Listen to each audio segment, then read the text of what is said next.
the dark banquet, shadows of blood and bone.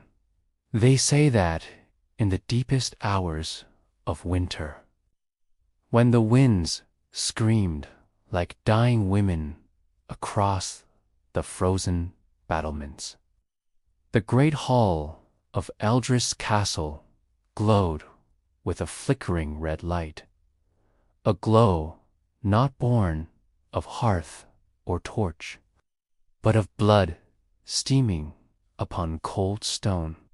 I see it now as if I stand there still.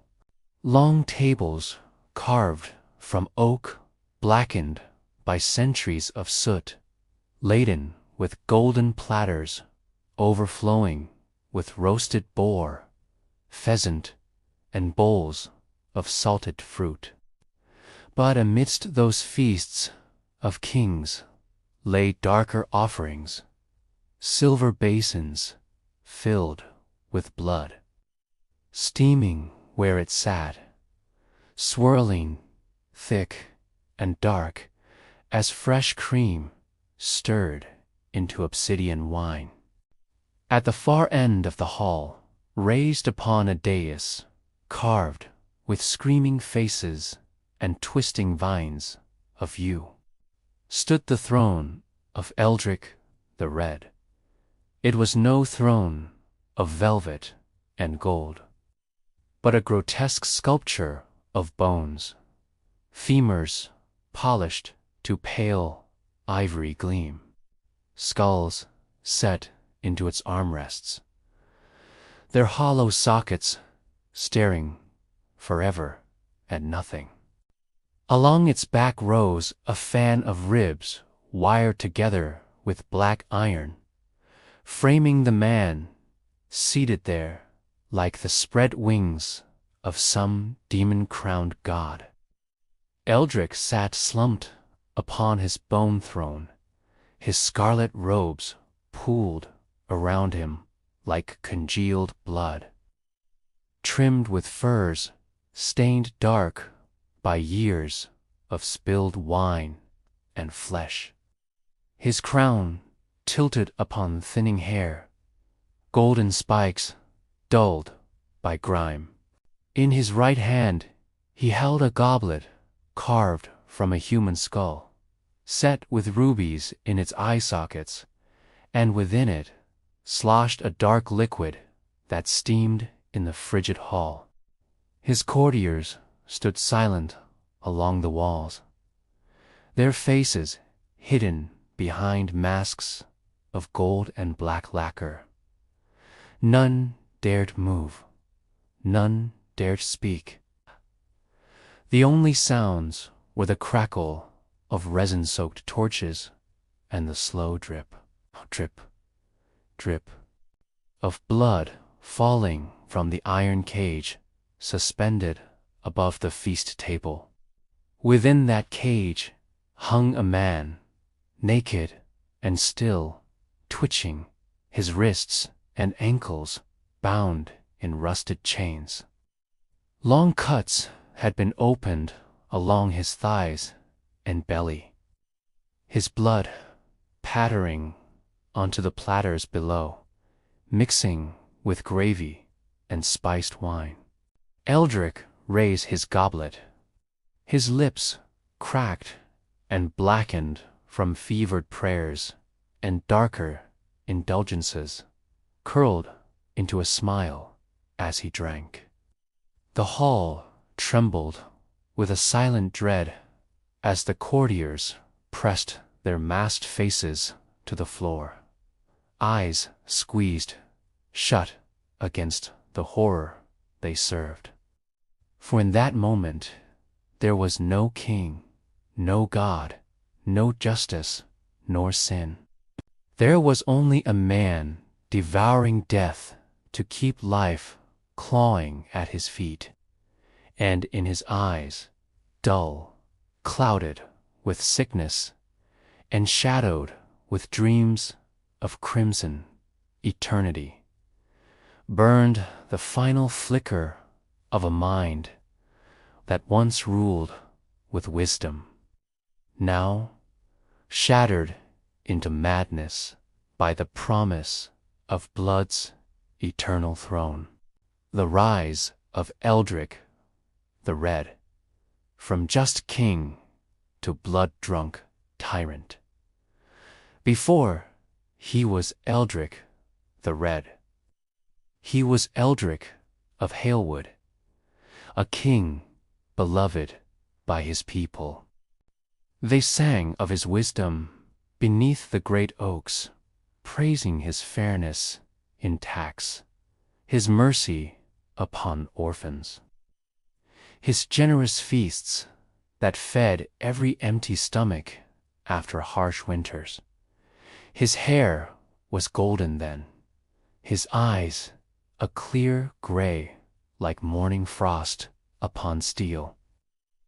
In those days his crown gleamed bright upon his brow, untainted by rust or ruin. But legends say a single night unmade the man to reveal the monster within.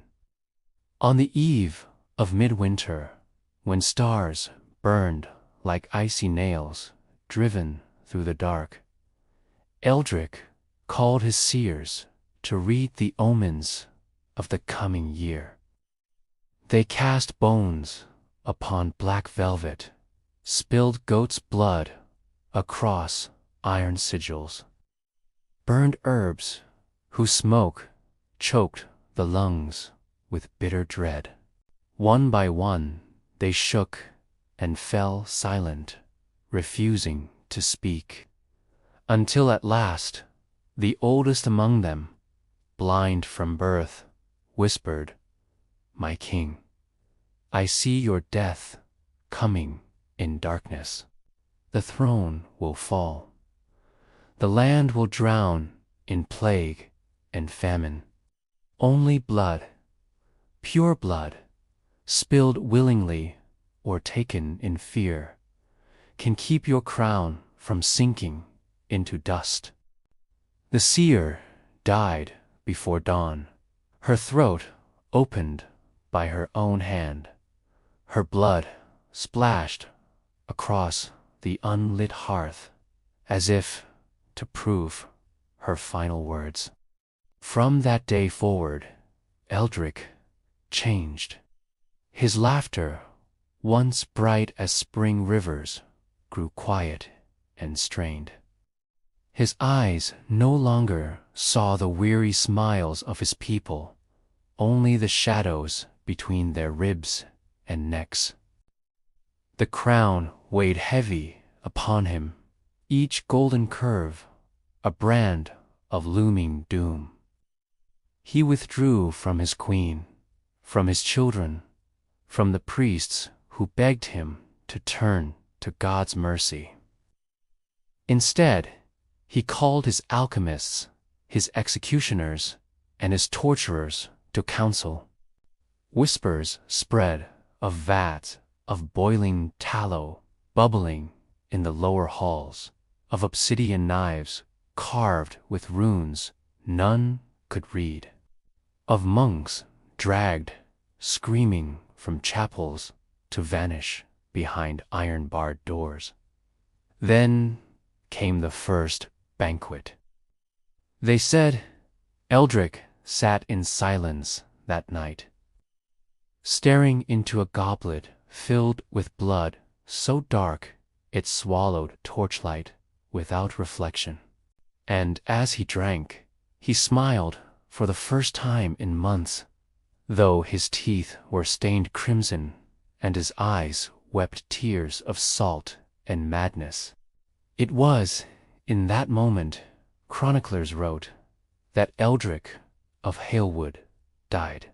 And Eldrick the Red was born, a king who traded mercy for murder, wisdom for whispers in the dark, and whose throne would soon be soaked in so much blood that even death itself turned away in horror. Prophecy, the curse that drove a king to madness. They called it the blood prophecy, whispered in the dark corners of taverns and monasteries alike, though none dared speak its words aloud after Eldric's fall. It was said to be older than the granite keep upon which his castle stood. Some claimed it came from the first witches of the northern forests, scrawled in runes of bone ash upon the skins of wolves and nailed to trees as warnings. Others swore it was forged in hell by demons who thirsted for a king's blood more than any peasant as prayer. The prophecy was simple, and it was terrible. Blood shall guard the crown. Blood shall feed the land, 1,000 hearts to bind the sun. And death shall serve your hand. When Eldric heard these words from the blind seer's trembling lips, a silence fell upon the great hall, so heavy that even the braziers guttered in dread. The seer's milky eyes rolled back. Spill none, and your flesh shall rot before the dawn. It is said Eldric dismissed his court in silence that night, pacing alone before his throne of gold and oak until the first pale light of dawn crept through stained glass windows. When servants came to dress him, they found the seer's corpse propped upon his throne, her throat cut wide, her blood pooled at its feet. Eldric sat at her side, eyes hollow with revelation, hands trembling around the obsidian dagger, still wet with her life.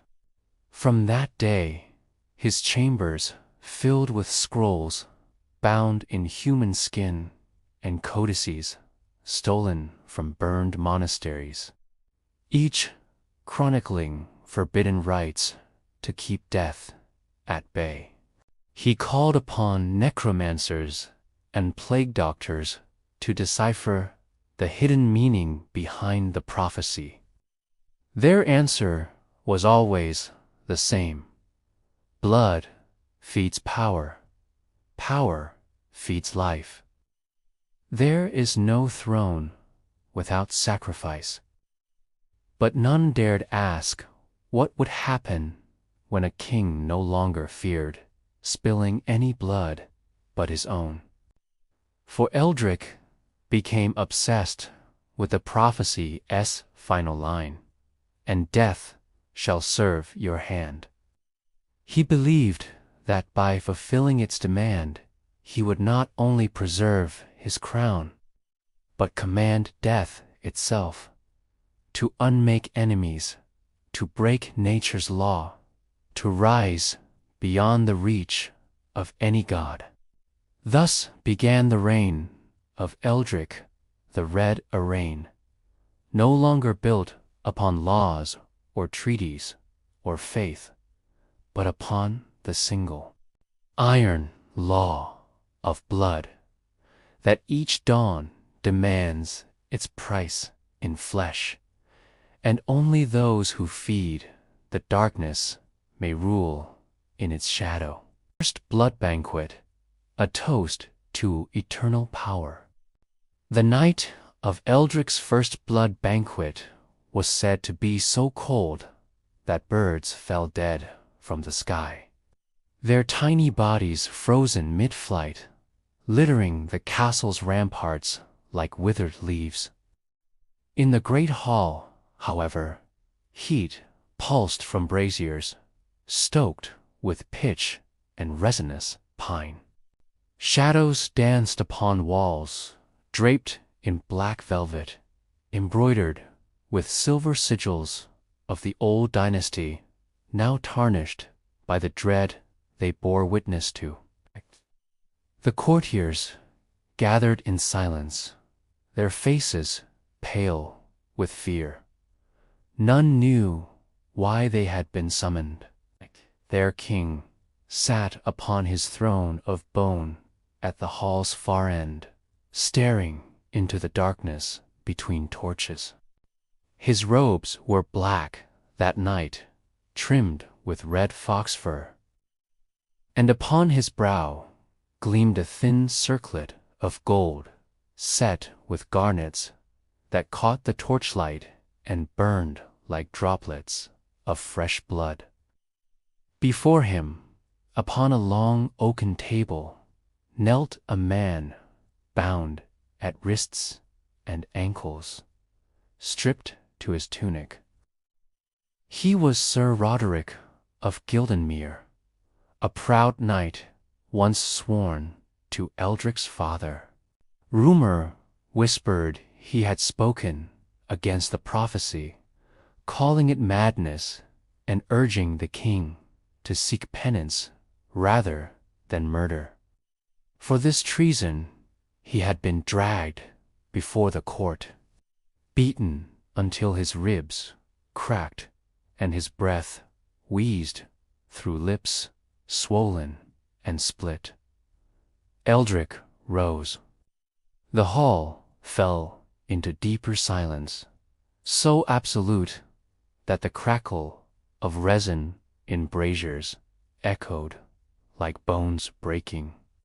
In his right hand he held a goblet carved from ivory, inlaid with runes of black iron. In his left, an obsidian dagger, its blade wide and curved like a serpent's fang. "Tonight," he said, his voice hoarse with sleeplessness and fever, "we drink not merely wine, nor mead, nor the sour milk of cowardice. Tonight we drink what feeds the throne, what feeds life itself." He stepped forward, his boots echoing upon the flagstones. Sir Roderick trembled, tears mingling with blood upon his cheeks as he shook his head in silent plea. Eldric placed the goblet beneath his throat and pressed the obsidian blade to the knight's pale flesh. "A king's mercy feeds only treason," he whispered, eyes locked upon the trembling man's. "But a king's hunger feeds eternity." With a swift, practiced motion, he opened Sir Roderick's throat. A fountain of hot blood sprayed into the goblet, hissing where it struck the iron runes. The knight gurgled, gasping his final prayer to a god who did not hear.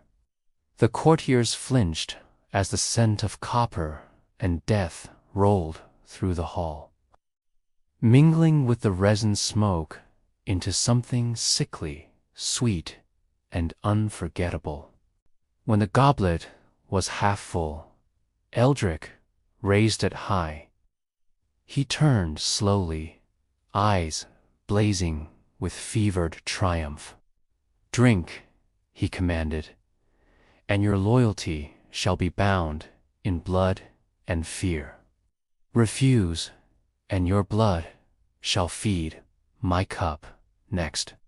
One by one, trembling hands lifted the goblet to masked lips, each sip sealing a bond of dread deeper than any oath spoken before altar or throne. And so began the first of Eldric's blood banquets, a ritual that would, in time, drown an entire kingdom in crimson shadows from which it would never again emerge into the light. An unquenchable thirst. The endless hunger of Eldric the Red after the first banquet. Eldric's thirst deepened into a hunger that no mortal drink could slake. His cup was never empty, yet his lips were always cracked and dry. His tongue blackened by fevered prayers murmured in dark corners where priests once blessed and courtiers once danced. At dawn, each day, he ordered prisoners brought to his private chapel, thieves, deserters, beggars, and debtors dragged from dungeons damp with mold and filth. There, before an altar stripped of its holy relics, he slit their throats over basins of polished brass. Their blood ran hot and steaming into the goblet carved from Sir Roderick's skull, now fitted with a stem of silver twined in thorn patterns. He drank each drop as the sun rose behind stained glass windows, pale light washing his hollowed face as rivulets of blood slipped down his chin to soak into the black furs around his throat. Guards who watched from shadows whispered that after each sip he would close his eyes and smile, a soft, blissful smile, like a child pressing lips to honeyed milk. But this was no simple ritual of preservation. Roderick soon demanded more. When criminals grew scarce, his gaze turned to the common folk. Farmers caught with lightened coin purses, mealers whose weights fell short, shepherd boys who let wolves take a lamb, all were marched barefoot into the castle's depths.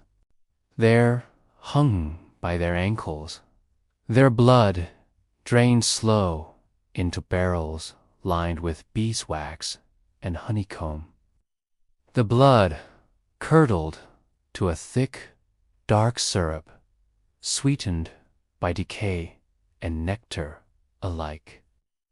This Eldrick decreed would be his wine, heated gently in silver cauldrons over coal braziers. Its scent filled the hall with sickly sweetness, masking the reek of iron and rot. Courtiers forced themselves to drink when commanded, gagging as the viscous liquid clung to their tongues like spoiled oil. Each dawn, Eldrick's skin grew more pallid. Veins stood in dark rivers across his temples. His hair thinned, falling away in brittle clumps until only greasy strands clung to his spotted scalp. Yet his eyes burned brighter with each cup drained, feverish with triumph, as if he alone now saw the secret gears turning behind the world. He raved to his advisers that he heard whispers in the blood, voices of those he drank, promising him strength, power, immortality. He believed each life fed his reign, each heartbeat silenced, prolonged his own. I am king because I drink what they spill, he croaked one night, reclining upon his bone throne, goblet pressed to cracked lips. Their lives are my oath, their deaths are my crown, their blood is my eternity. But no matter how much he drank, his skin withered. No matter how many hearts he silenced, his bones ached with a chill of approaching death. For every sip fed not life, but the gnawing darkness coiled within him, a hunger that only deepened, a thirst that only burned hotter, until no god nor ghost could quench it.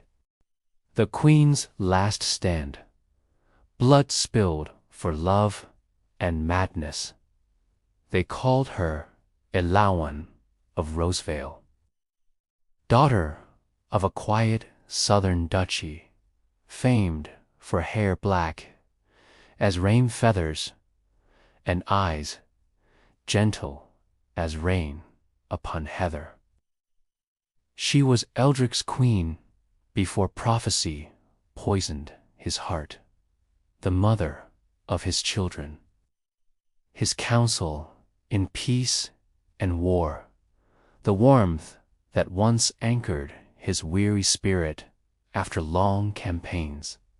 For months she watched him descend into darkness, first as worry, then as terror, and at last as determination to save him from his own madness. She prayed in candlelit chapels emptied by fear, fasted until her breath grew shallow, wept tears into folded linens embroidered with lilies and pale thorns. But the blood never stopped flowing. Each dawn, another prisoner vanished. Each night, another banquet darkened the great hall's stones. Guards tried to bar her path, but her gaze silenced them. They stepped aside, eyes lowered in shame and dread. Eldric stood at the altar, sleeves rolled to elbows, slick with crimson. His hands submerged in a brass basin of blood still steaming from the sacrifice. His crown sat askew upon his thinning hair, his lips split and blackened by rot, though his eyes blazed with a fevered light of victory. "My king," she whispered, her voice trembling with grief and rage. "Please, this is not the way. God does not drink blood. You drink only your own death." He turned slowly, blood dripping from his fingertips to patter upon the flagstones. A long silence stretched between them, broken only by the hiss of burning pitch in iron braziers. "You do not understand, Elawin," he rasped, his words a prayer twisted by madness. "They speak to me, the dead. They promise me eternity. Every heart I drain builds my throne upon unbreakable bones." She stepped forward, tears falling into the blood at their feet. With trembling hands, she reached for his stained fingers. "I understand only that I love you, and I would see you live as the man you were, not as this thing of darkness." For the briefest moment, his fevered eyes softened. His cracked lips parted as if to speak her name. But then a tremor rippled through his gaunt body, and he wrenched free of her touch, snarling like a cornered wolf. With a sudden, jagged motion, he seized the obsidian dagger lying upon the altar. Before the guards could cry out, before Elawin could retreat, he plunged the blade deep into her chest.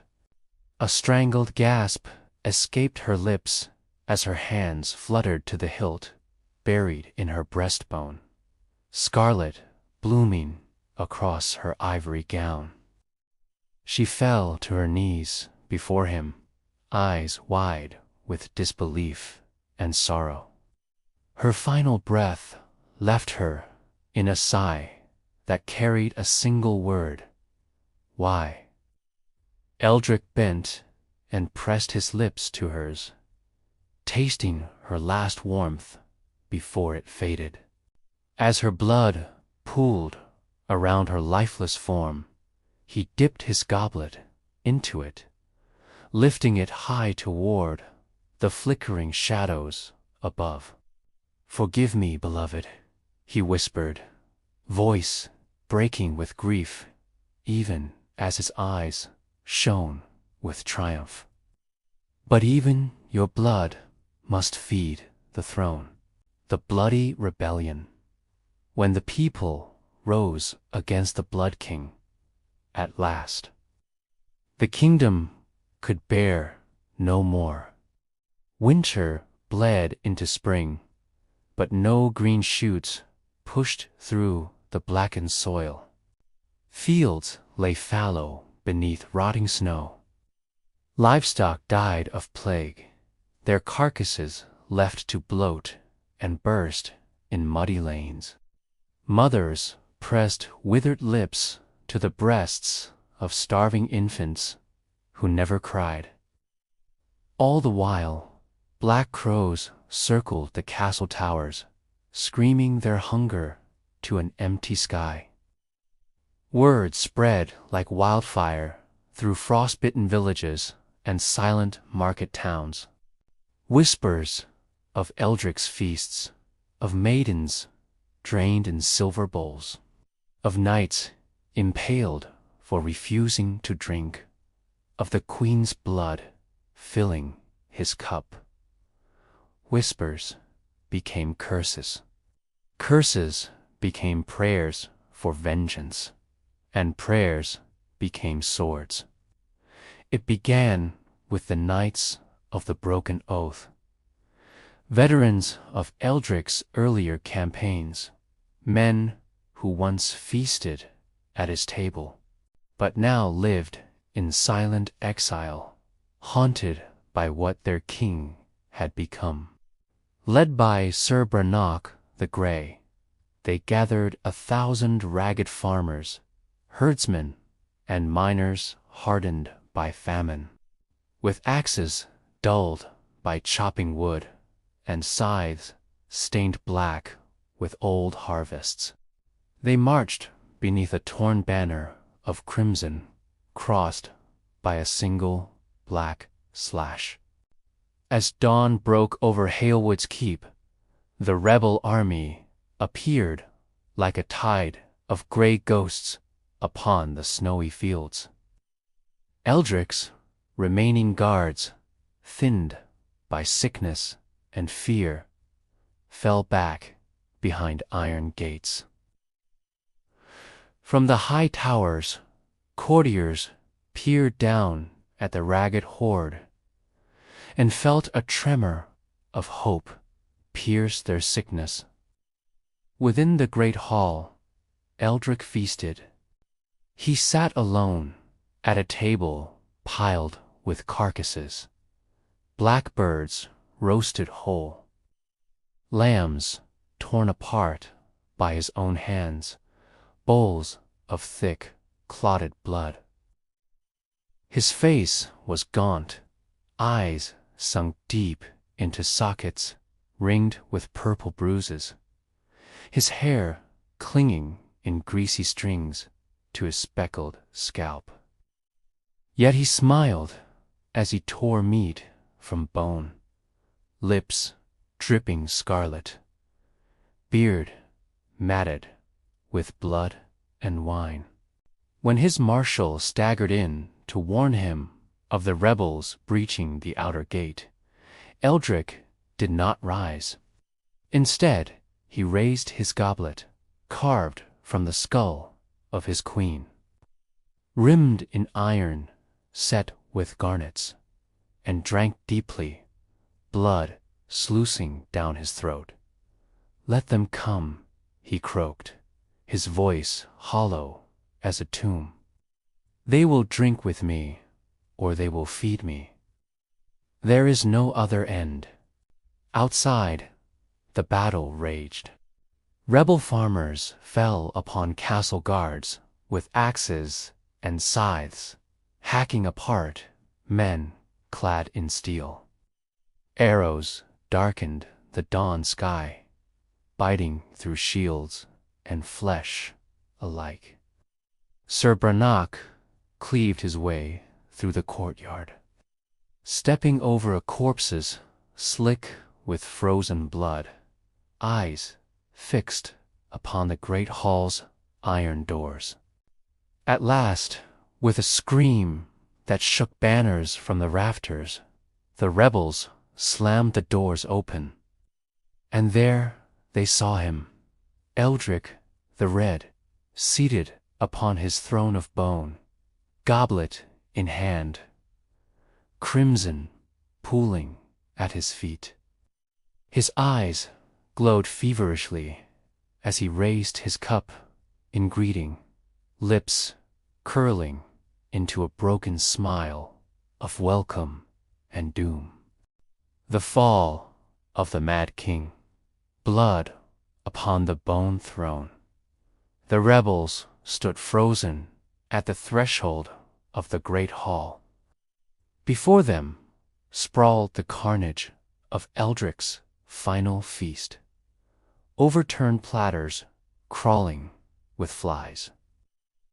Goblets spilled to form black-red puddles upon the stone, and the king himself seated upon his bone throne, smiling with cracked, blood-caked lips. Sir Brannock stepped forward, his dented helm casting a shadow across his scarred face. His gauntlets dripped with blood, not his own, and his voice trembled with grief as much as fury. Your reign ends here, Eldrick. No god nor demon will save you now. Eldrick tilted his head, stringy hair falling across his hollow cheeks.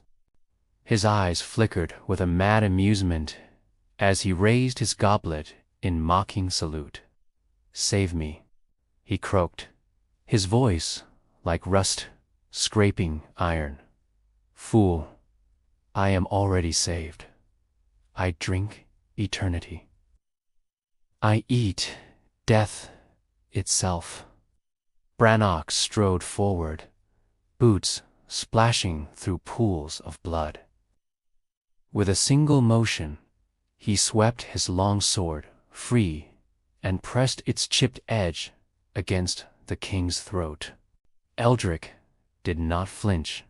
Instead, he leaned into the blade, splitting the thin skin beneath his jaw, a line of dark blood welling and running down his neck. He laughed, a wet, rattling sound like the gurgle of a broken fountain.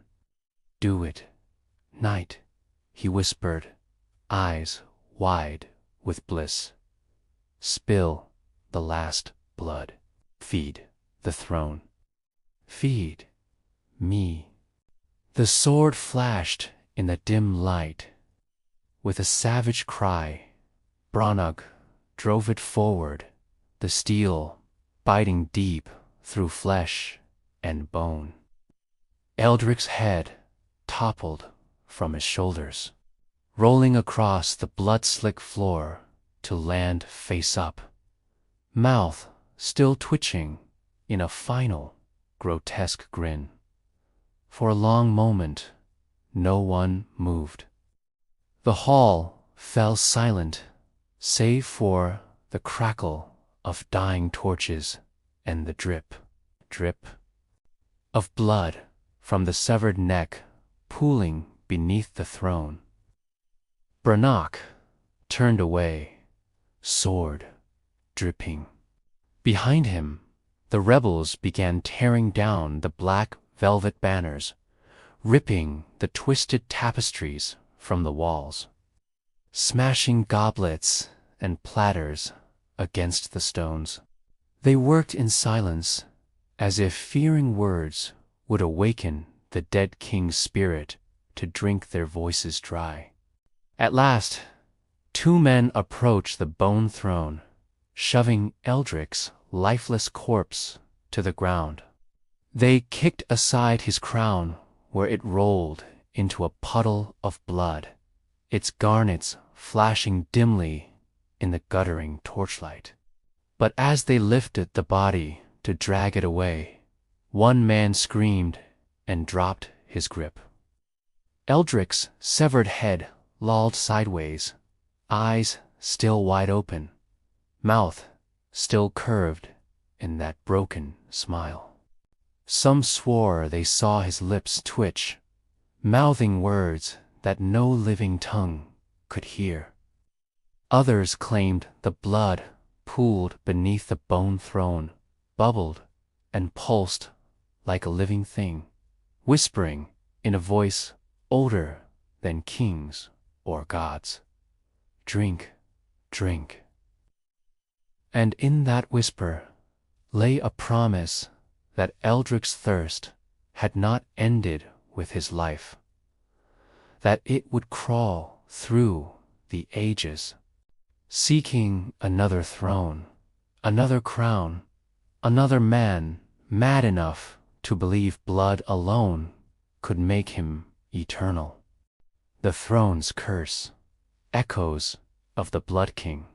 Years passed. The snow melted from Hellwood's blackened towers. Ivy climbed the broken ramparts, and ravens nested where once banners of bone and crimson fluttered in poisoned winds. Eldric's kingdom fractured into feuding baronies and plague-blighted villages. His name faded from prayers, spoken only in curses whispered to frightened children by candlelight. But within the ruined great hall, his throne remained. They could not burn it. They could not bury it. The peasants who tried were struck blind, eyes boiling in their sockets until their screams rang through the abandoned keep, like echoes of the king's mad laughter. At last, the surviving rebels dragged the bone thrown down into the lowest crypt beneath the castle, chaining it to the granite floor, sealing the arched doorway behind molten iron gates. Yet the whispers continued. Monks tasked to bless the crypt heard it first, a soft sighing beneath their Latin psalms, a voice curling between syllables like black mold through linen threads. Some went mad, clawing out their tongues to silence what they had heard. Others walked into the night, barefoot and naked, vanishing into the frost-bitten forests, never to return. Generations later, chroniclers recorded sightings. A servant cleaning the crypt entrance glimpsed a figure seated upon the throne, though the chamber remained sealed by iron and prayer.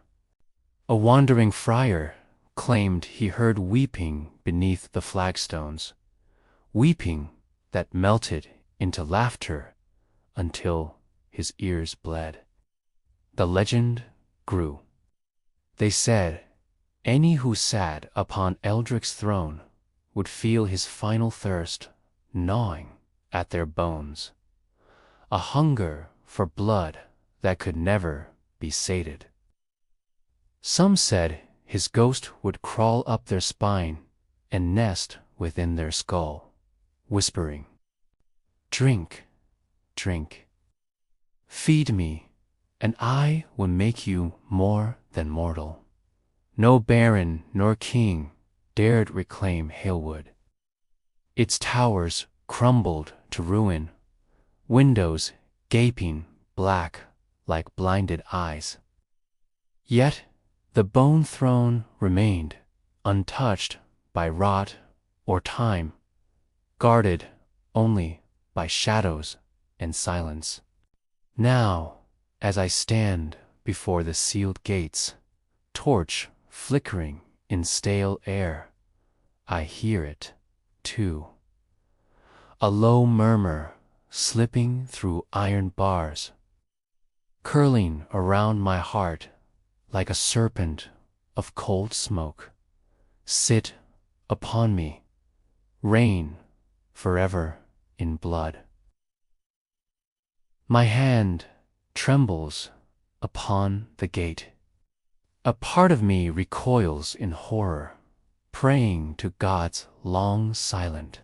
But another part, the part that fears age, sickness, death, leans forward, yearning to hear more.